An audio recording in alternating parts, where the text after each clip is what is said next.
हाय बच्चों, कैसे हो। मैं आपका केमिस्ट्री एजुकेटर शंभुनाथ पांडे आप लोगों को इस चैनल पर केमिस्ट्री पढ़ाने जा रहा हूं।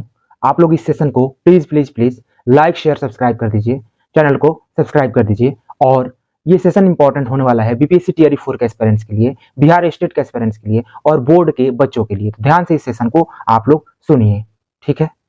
आज हम लोग टॉपिक पढ़ने वाले हैं बिलियन चैप्टर का, क्लास 12 के बिलियन चैप्टर का टॉपिक है रॉल्स का नियम, हेनरी के नियम की एक विशेष स्थिति। यानी रॉल्स के नियम का और हेनरी के नियम की एक विशेष स्थिति जो है वो हम लोग पढ़ने वाले हैं। दोनों की जो एक समानता है, दोनों में जो संबंध है उसके बारे में पढ़ने वाले हैं। रॉल्स के नियम और हेनरी के नियम की एक विशेष स्थिति जो है ये टॉपिक पढ़ने वाले हैं, ठीक है। तो देर न करते हुए इसको शुरू करते हैं। कहा जा रहा है कि रॉल्स के नियम के अनुसार किसी विलयन में उसके वाष्पशील घटक का वाष्प दाब P1 बराबर x1 P1 नॉट द्वारा व्यक्त किया जाता है, ठीक है। रॉल्स के नियम के अनुसार किसी विलयन में उसके वाष्पशील घटक का वाष्प दाब Pi बराबर xi P नॉट i द्वारा व्यक्त किया जाता है। किसी द्रव में गैस के विलयन के प्रकरण में गैसीय घटक इतना वाष्पशील है कि वह गैस रूप में ही रहता है तथा हम जानते हैं कि उसकी घुलनशीलता हेनरी के नियम से निर्धारित होती है। तो देखिए, रॉल्स के नियम के अनुसार क्या है कि विलयन में जो वाष्पशील घटक है ना, उसका वाष्प दाब कितना होता है। उसका वाष्प दाब होता है, मान लीजिए Pi है इसका आपका वाष्प दाब, ठीक है। तो Pi बराबर क्या होगा, उसका मोल अंश यानी कि xi इंटू उसका शुद्ध वाष्प दाब यानी कि Pi नॉट। तो xi Pi नॉट क्या होगा हमारा, उसका वाष्प दाब होगा, इसका जो वाष्पशील घटक है, ठीक है, किसी विलयन में उसका, ठीक है।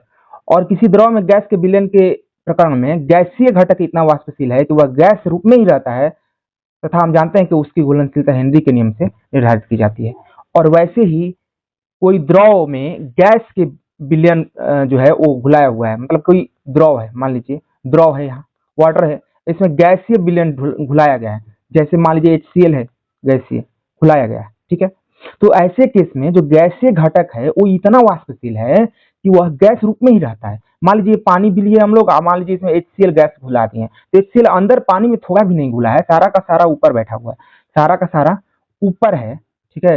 ये जो रेड वाला पार्ट है, यहाँ रेड वाला, यहाँ पर है HCl, और ये जो ब्लू वाला पार्ट है ये वाला, यहाँ पर है हमारा क्या, हमारा वाटर। तो ऐसे केस में जब जो भी गैस है वो घुला हुआ नहीं है विलयन में, ठीक है, वो वाष्पशील है, ऊपर ही है, तो ऐसे केस में हम लोग क्या, जो घुलनशीलता है उसके लिए कौन सा नियम लगाते हैं, हेनरी का नियम लगाते हैं। तो इसमें जो घुलनशीलता है, थोड़ी बहुत जो भी घुलनशीलता है, हल्की फुल्की तो होगी। देखिए, आप कोई बर्तन लिए हैं, ठीक है, आप क्या किए हैं, कोई बर्तन लिए हैं, बढ़िया से समझा देते हैं। कोई बर्तन लिए हुए हैं, इसमें आपने क्या डाला है, इसमें आपने डाला है पानी, ठीक है, यहाँ पानी है, और इसमें आपने क्या किया, कोई गैस O2 मान लीजिए डाल दिया, यहाँ ऊपर में O2 है, ठीक है, O2 गैस डाल दिया। अब क्या है, जो O2 है वो पूरा का पूरा वाष्पशील है, ठीक है, ठीक है, वो गैस रूप में ही है। तो अगर यहाँ पे हम लोग ऑक्सीजन की घुलनशीलता पानी में देखनी होगी तो यहाँ पे हेनरी का नियम हमें लगाना होगा, हेनरी का नियम, ठीक है। तो हेनरी का नियम यहाँ लगेगा, ठीक है। और हेनरी का नियम क्या होता है, तो होता है आपका वाष्प दाब बराबर हेनरी का कांस्टेंट और साथ में उसका अंश, मोल अंश, ठीक है, उसका मोल अंश, ठीक है। तो ये होता है। और यही रॉल्स नियम में क्या था, रॉल्स नियम में था जो वाष्प दाब होता था, वाष्प दाब, ठीक है, वो क्या होता था, P बराबर xi, यानी कि ये क्या हुआ, मोल अंश, और साथ में Pi नॉट, ये क्या था, शुद्ध वाष्प दाब जो था वो उस जो घटक है वाष्पशील उसका शुद्ध वाष्प दाब था। यहाँ देखिए दोनों में क्या समानता है, देखिए क्या समानता है, यहाँ भी P है, यहाँ भी P है, यहाँ भी ये मोल अंश है, यहाँ भी मोल अंश है, दोनों जगह P, दोनों जगह मोल अंश, मोल अंश। तो जब सब कुछ बराबर है तो यहाँ ये जो हेनरी कांस्टेंट है, ये KH, वो भी तो बराबर होना चाहिए आपका, यहाँ शुद्ध वाष्प दाब जो वाष्पशील घटक का है उसके। तो ये जो है इनमें संबंध पाया जाता है। और इसके बारे में देखते हैं, यहाँ यदि हम रॉल्स नियम व हेनरी नियम की तुलना करें तो देखा जा सकता है तो वाष्पशील घटक अथवा गैस का आंशिक दाब विलयन में उसके मूल अंश के समानुपाती होता है। मूल अंश के समानुपाती ये भी है, यहाँ कौन, ये भी है, और यहाँ जो है ये रॉल्स नियम में वो भी क्या है, वो भी मूल अंश के समानुपाती है, ठीक है। केवल समानुपातिक स्थिरांक जो है वो भिन्न भिन्न है। इसमें क्या है, हेनरी कांस्टेंट में, हेनरी नियम में हेनरी कांस्टेंट है आपका क्या समानुपातिक स्थिरांक, और जो आपका जो रॉल्स नियम है उसमें रॉल्स नियम में जो हमारा समानुपातिक स्थिरांक है वो क्या है, पीआई नॉट है। क्या है, पीआई नॉट। इसको क्या बोलते हैं हम लोग, शुद्ध वाष्प दाब। ठीक है, तो इस प्रकार रॉल्ट का नियम और हेनरी का नियम की एक विशेष स्थिति होती है जहां पे के एच यानी हेनरी कांस्टेंट यानी हेनरी स्थिरांक और पी आई नॉट के मान बराबर हो जाता है।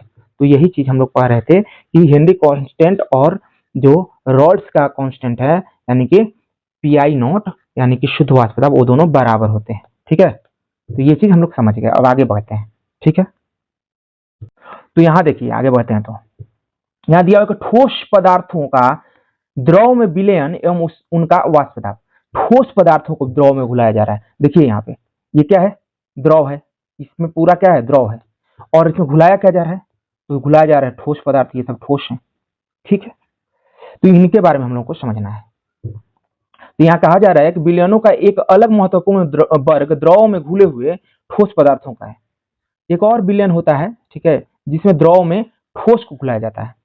उदाहरणार्थ जैसे कि सोडियम क्लोराइड, नमक को घुलाया जाता है, ग्लूकोज को घुलाया जाता है, यूरिया को घुलाया जाता है, चीनी को घुलाया जाता है जल में। ठीक है, तो इनके जो विलयन होते हैं वो इस प्रकार के होते हैं। ठोस पदार्थों का द्रव में विलयन जो होता है उस प्रकार के जो होते हैं आपके विलयन, उनको क्या कहा जाता है, उनको ठोस पदार्थों का द्रव में विलयन जो कहा जाता है। इसमें क्या क्या घुलाया जाता है, आपको ठोस को घुलाया जाता है द्रव में। ठीक है, आयोडीन, गंधक, इन जैसे जो ठोस होते हैं उनको कार्बन डाइसल्फाइड में घुलाया जाता है और विलयन बनाया जाता है। मतलब कि द्रव में ठोस को जब घुलाया जाता है तो वैसा जो कंडीशन में बनता है विलयन, उसका हम लोग यहाँ अध्ययन करने वाले हैं।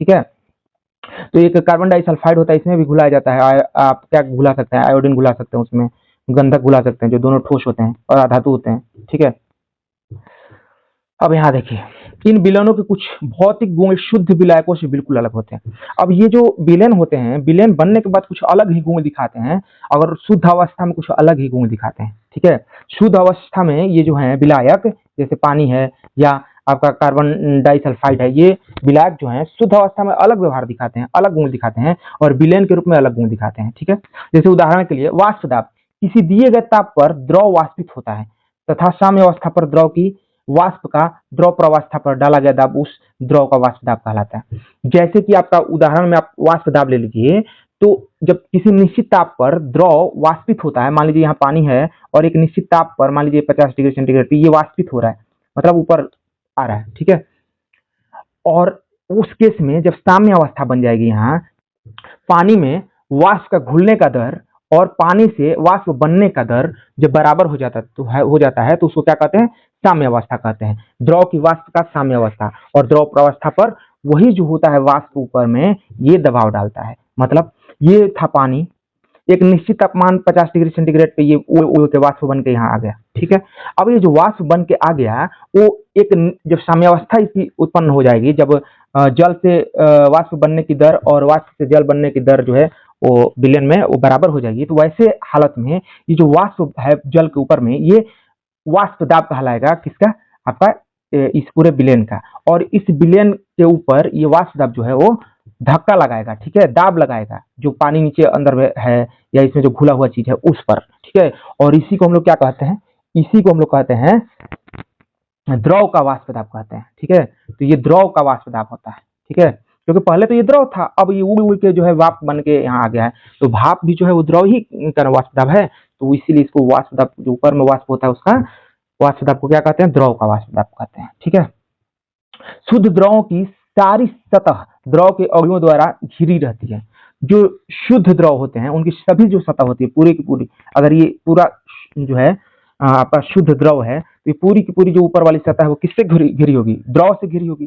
ठीक है, और यदि हम विलायक में एक अवाष्पशील विलेय डाल देते हैं तब विलयन बनाते हैं, तो अब क्या होगा, अब जो है वाष्प दाब जो होगा इस विलयन का, मान लीजिए ये पूरा क्या था, हमारा विलायक था, और इसमें हमने क्या डाल दिया, एक ठोस चीज डाल दिया जो कि अवाष्पशील है, मतलब वो भाप नहीं बनेगा। तो अब जो यहाँ भाप होगा पूरा ये सब, वो किसकी वजह से होगा, वो सिर्फ ये विलायक की वजह से होगा। जो पानी है अगर इसमें तो पानी की वजह से होगा, अगर कार्बन डाइसल्फाइड है तो कार्बन डाइसल्फाइड की वजह से होगा। ठीक है, क्यों, क्योंकि जो हम लोगों ने डाला है इसमें विलेय, वो विलेय तो बिल्कुल अवाष्पशील है, वो तो पहले ही कहा जा चुका है कि वो अवाष्पशील है, उसका कोई वाष्प नहीं बनेगा। तो यहाँ वाष्प अब किसका रह गया है? अब वाष्प इस विलायक का ही रह गया है ऊपर में, ठीक है।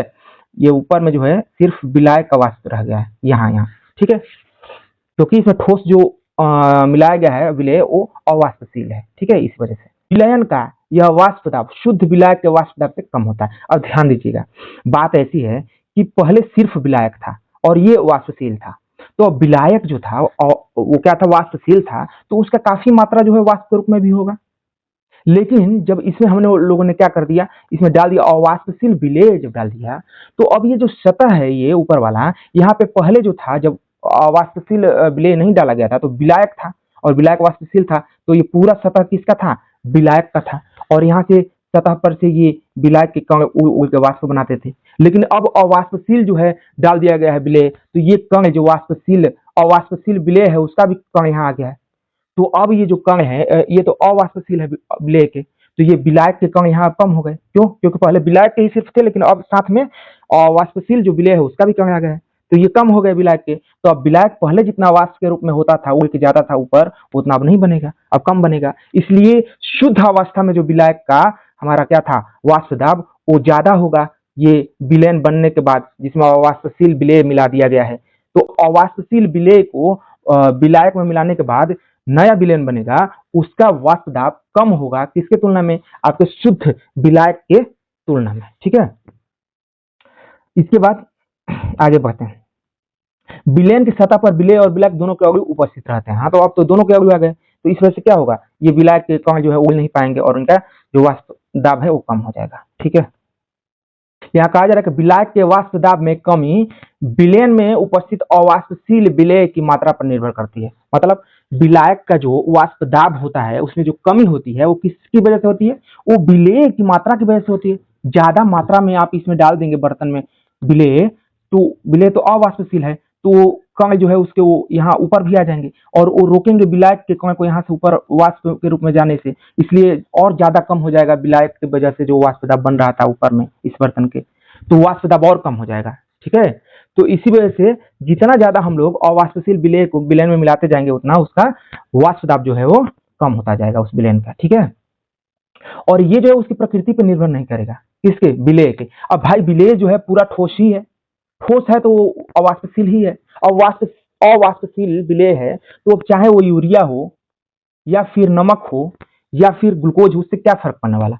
जितना ज्यादा मिलाएंगे उतना ज्यादा वाष्प दाब कम होगा विलायक की वजह से जो वाष्प दाब बन रहा था, ठीक है।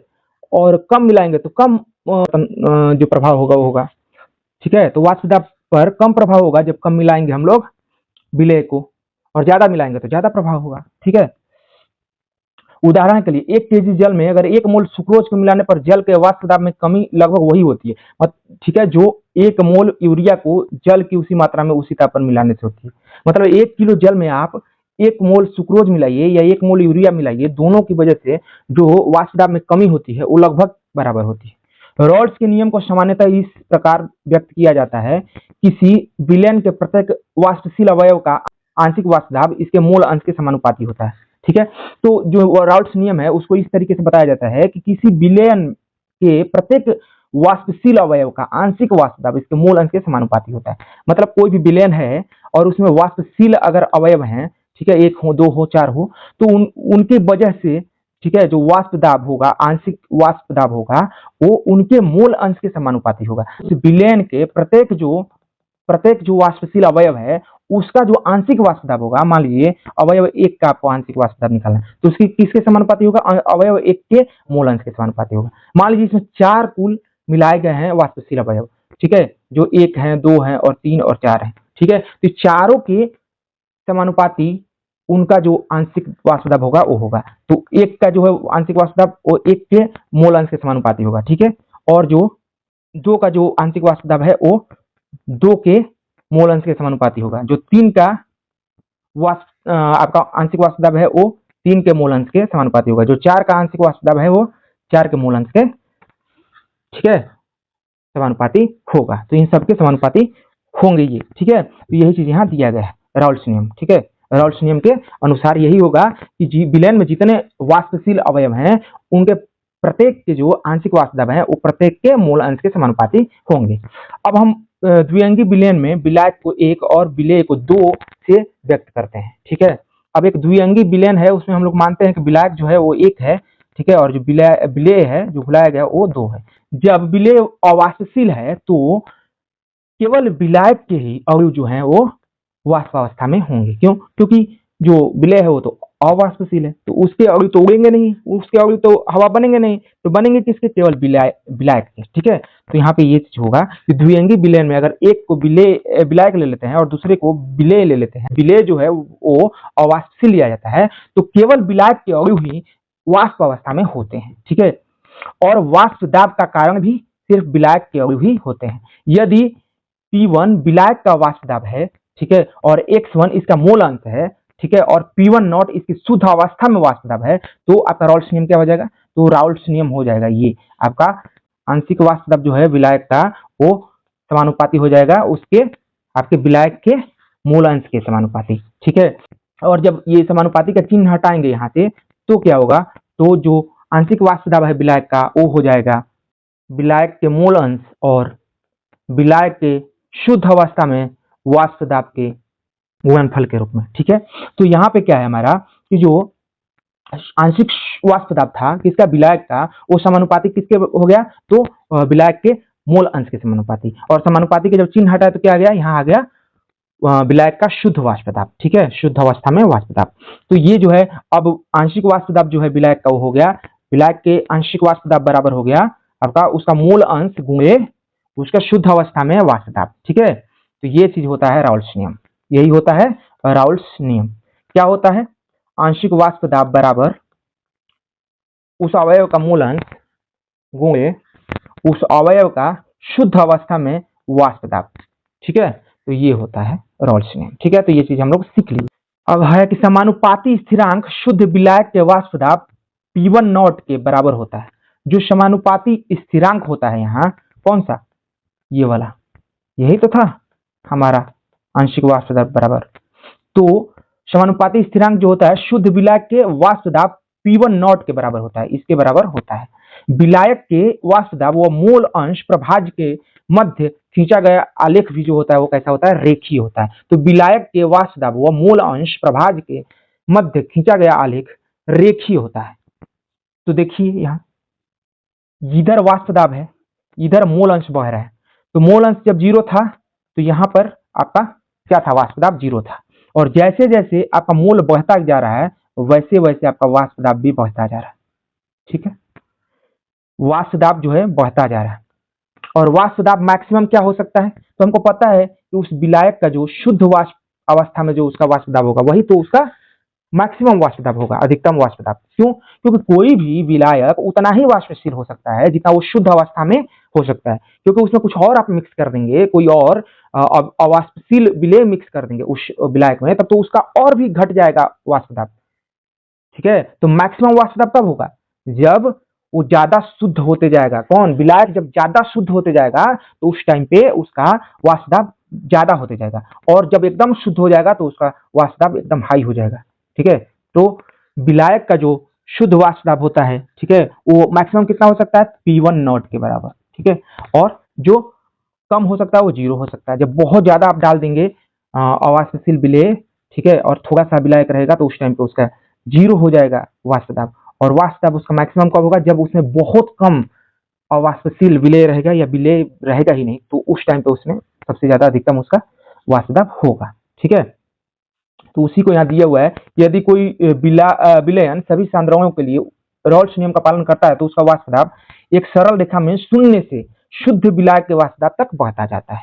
ठीक है, तो ये जो वाष्प दाब है ये आपका मूल अंश के साथ बढ़ता जाएगा। किसके मूल अंश के? विलायक के मूल अंश के साथ। जितना विलायक का मूल अंश बढ़ेगा उतना ही उसका वाष्प दाब जो है वो बढ़ता जाएगा, और मैक्सिमम क्या हो जाएगा? मैक्सिमम उसका शुद्ध अवस्था में वाष्प दाब के बराबर पहुंच जाएगा। किसके? विलायक के। जैसे जैसे विलायक का मूल अंश बढ़ेगा वैसे वैसे उसका वाष्प दाब बढ़ेगा, और मैक्सिमम यानी अधिकतम विलायक का वाष्प दाब उसके शुद्ध अवस्था में वाष्प दाब के बराबर हो जाएगा। ठीक है, तो हम लोग ये टॉपिक पढ़ लिए और इस सेशन को यही एंड करेंगे। तो have a nice day, bye.